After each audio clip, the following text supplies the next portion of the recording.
wonderful prayer.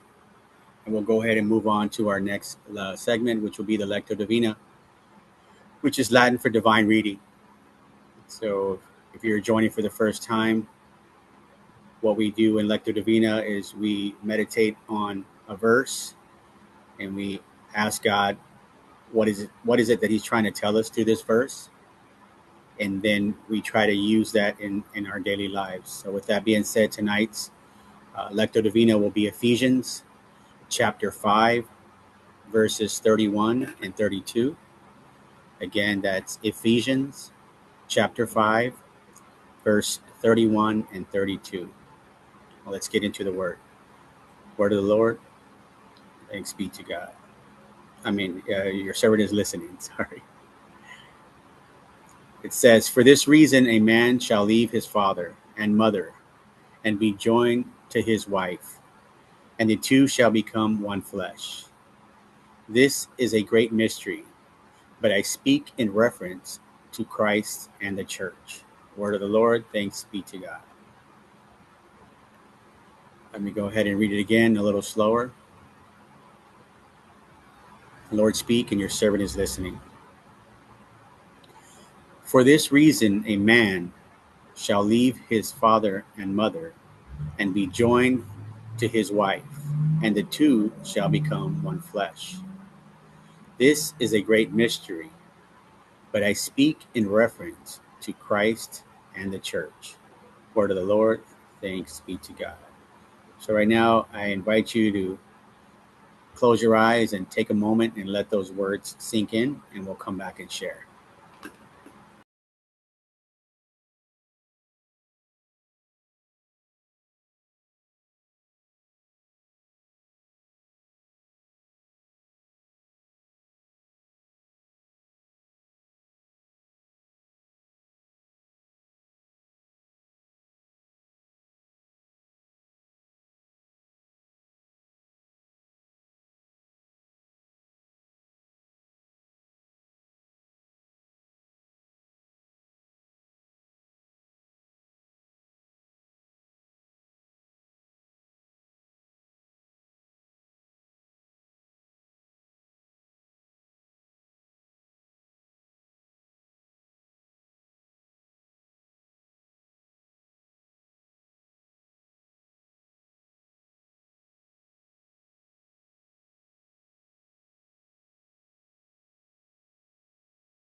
Okay, I'll go ahead and start with the sharing.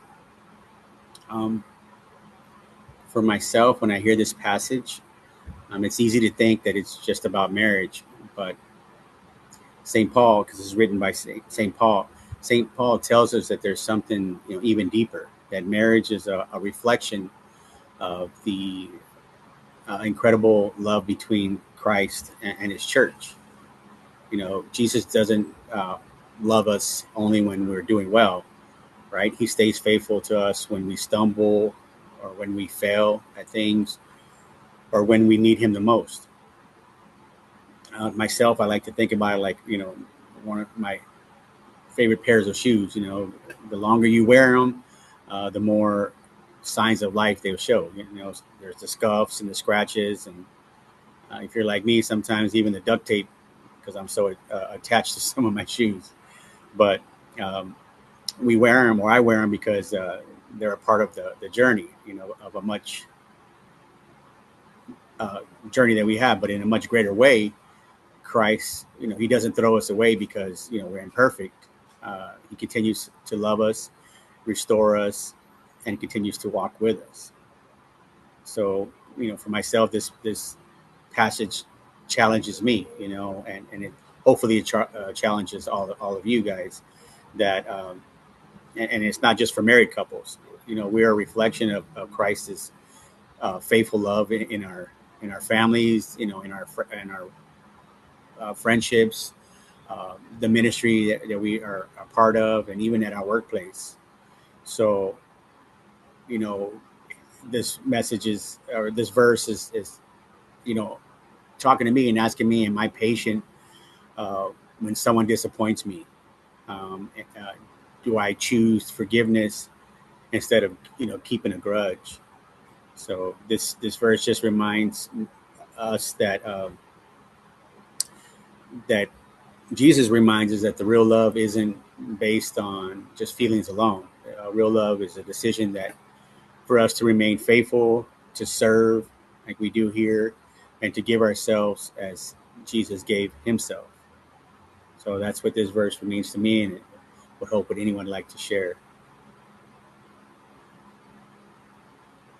I'll share, Marcus. Thank you, brother. Yeah, it's what stuck to me is that when Paul said basically what you just shared, that it relates to Christ and the church. And I guess that's the big challenge, of, to get us to understand of that union, a perfect union that we must have with each other and with Christ and the church, which is all of us. And we chose a theme for our church, and our theme for our church, Saint Maria Goretti, is "Let us be one." Let us be one, and we have to live by that uh, in our community. And it's that's a challenge. That's the hardest part sometimes when there's prejudice, when there's we think differently, and there's can become judgmental of certain people because of the way they act, because of the way they dress, because of the way they behave. And I guess that's a challenge that we have, and the calling that God is giving me in our community, to treat everybody with respect, with love, the way, like you said, the way Jesus treats us. He doesn't throw us away. He doesn't abandon us. He doesn't judge us. He loves us unconditionally, and he's always there for us. And that's, I mean, our families need a lot of that. We have to start from home, right within our household. Uh, what is challenging me is, are you truly one with your siblings? Are you truly one with what they're going through, and where they're at? And that's a big challenge, to really be out there, to step out of our own selves, and to think of others versus ourselves. Not being selfish. Nobody's telling you. Don't be so selfish, self-centered.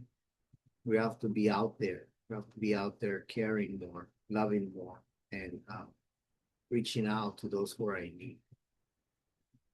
That's what I got. Thank you, brother, so much for sharing. Anyone else like to share? I'll share. You Thank know, you. to me, that's like pretty much whatever you and Brother Solis and you say, Brother Marcus. But also too, I believe that for me, what I got is that it had to start in the sharing the love, like Jesus loves the church. I have to start at home. And at home, it is my wife first.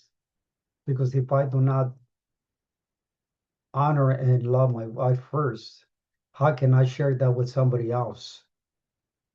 So I gotta be able to do that at home, and be able to let the partner that I chose for life know how much I care for her, how much I love her, just as Jesus loved the church. And if we do that, then that will transcend where we can actually share the same love with other people out there. I think, like I said, there is a lot of need for love out there. There's a lot of people that are in pain, or that are hurting, and or they're outcast. But Jesus wants everybody. He doesn't judge anybody. He wants everybody. So we have to start showing the same amount of love for each other as well. Whether they may do us wrong or not, though, we still have to show the love. It's very difficult. It's not easy, but we have to try and try to implement that in our daily lives. to, hey, plant the seed of love with other people out there, just like Jesus did. Don't judge, just show them love. That's for me. That's how I perceive that.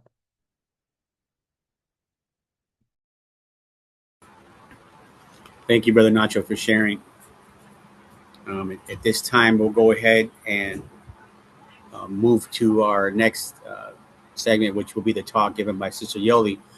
But before we leave, as this is a Lectio Divina, so those that are watching later on YouTube and you're contemplating this verse, there's a couple of questions, or not so much questions, but statements that you can ask yourself while you're contemplating this verse. And they are, Jesus, where are you inviting me to love more faithfully today? And who are you calling me to forgive or encourage or to serve with your heart? So those are just some statements that you can contemplate when you're doing this Lectio Divina. And again, thank you so much for joining us and participating in this. God bless, and we